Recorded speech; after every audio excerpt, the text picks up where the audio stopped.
Hey everybody, this is Tim, aka TurboBB. Today I'll be reviewing ThruNite TN31, which is actually their counterpart to the TN30, which was the Flood King. This one they have dubbed the Thrower King. So, as you may or may not know, ThruNite established itself predominantly on its thrower line, which its claim to fame was the Catapult series. They were a series of lights that had a nice big what we call turbo heads with a large size reflectors in them that gave tremendous throw capability. This one's no different with the exception that the batteries are no longer arranged in series but rather in a correction, they are still in series except that they are grouped together in a battery carrier that is 3 side by side versus like 3 in length. So with that said, get the review kickstarted. Now, I was not provided any packaging or accessories because I elected not to wait for them in order to get this review out as quickly as possible. So with that said, there is nothing else to review here except the light. And without further ado, starting at the head, you can see there's a nice air coating on the lens. Stainless steel that's crenulated but very nice and smooth. Allows it to stand on its head and still be able to see whether or not the light is on in case you leave it on inadvertently. Now there are a few fins here for cooling. However, ThruNite has stated that there is copper used inside of the head versus aluminum plate for more efficient heat dissipation to protect the LED.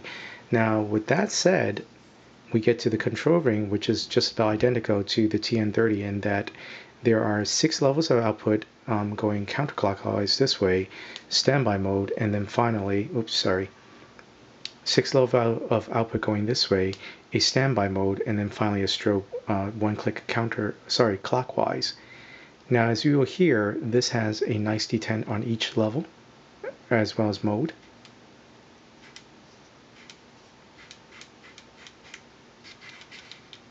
Okay. Now there is a master on-off button just like the TN30. This governs whether or not the light goes on and off. So regardless of what is happening here, if this is off, that's it. Doesn't matter what you do here, you're not going to get any output. And with that said, let's go ahead and turn it on.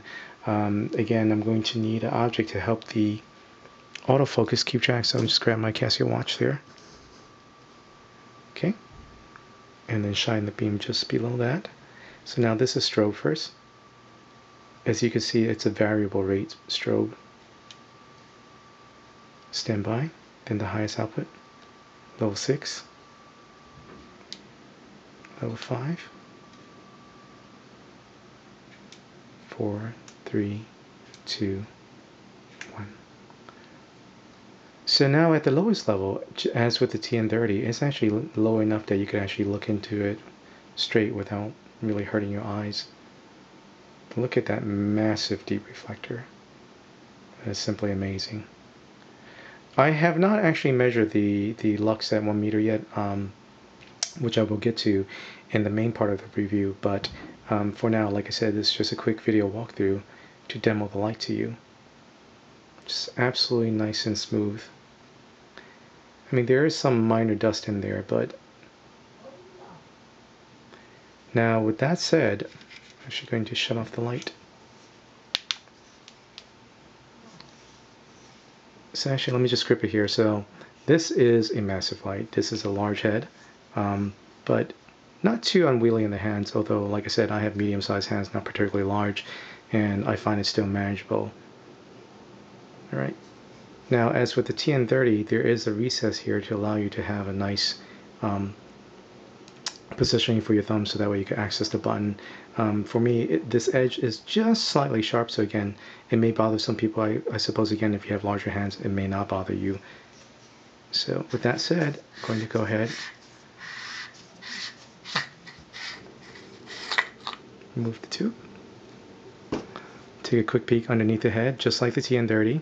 There's a negative plate here with a center positive spring. There's a decent amount of grease applied on here. Now likewise on the threads here, actually move the light a little bit over. Not sure if you could really see that, but yes, it's nice square cut threads. Actually maybe trapezoidal actually, but there's a decent amount of grease on there, O-ring. And as with the TN30, very, very difficult to remove the carrier. although this one seemed just a wee bit easier.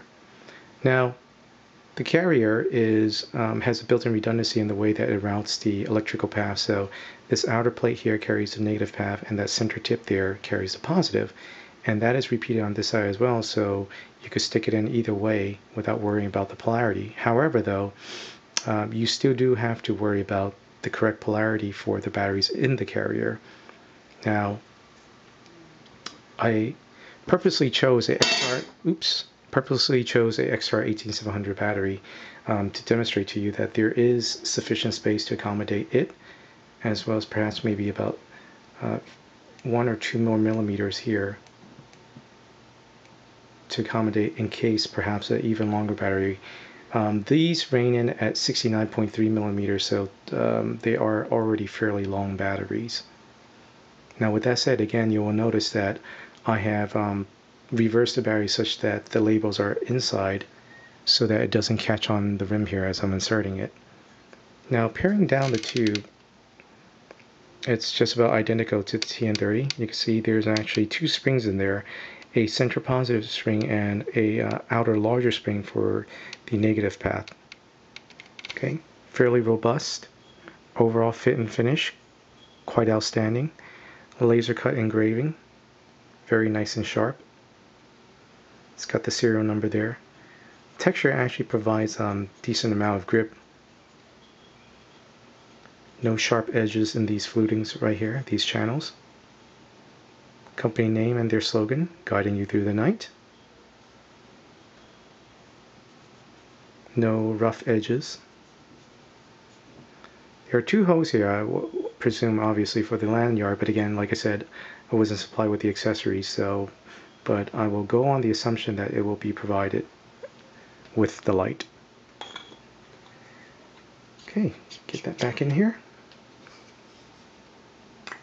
I'm actually going to keep this as one single video. I'm going to dismount the camera so it takes some quick measurements on my PVC LMD.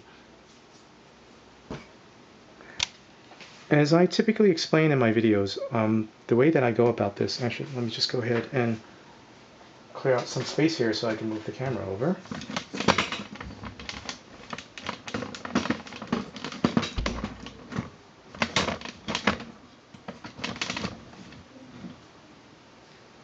Okay, shut off the lights, cut those out.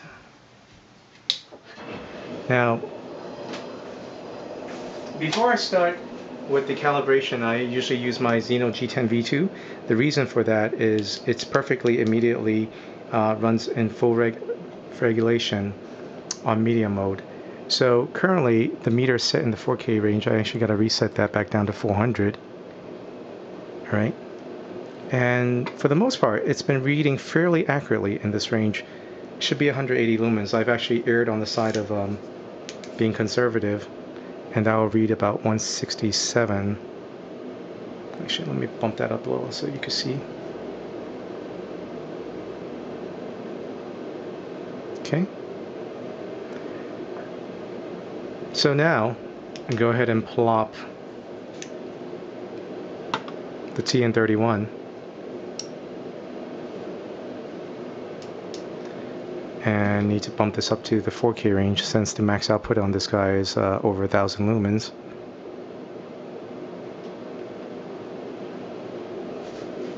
Alright. On the lowest setting, it actually doesn't even register because again, this is in the 4K range, so it's not that sensitive. Okay, finally getting a reading here. Roughly 8 lumens.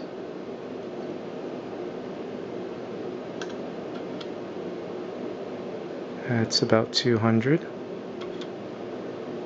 529, 910 or so, 1400 or so, and standby. So again, like I said, my tube does err on the side of overestimating, I think, on higher output lights in the 4K range. However, though, it's roughly in the ballpark. I do plan on fine-tuning this as well as acquiring an actual sphere before now.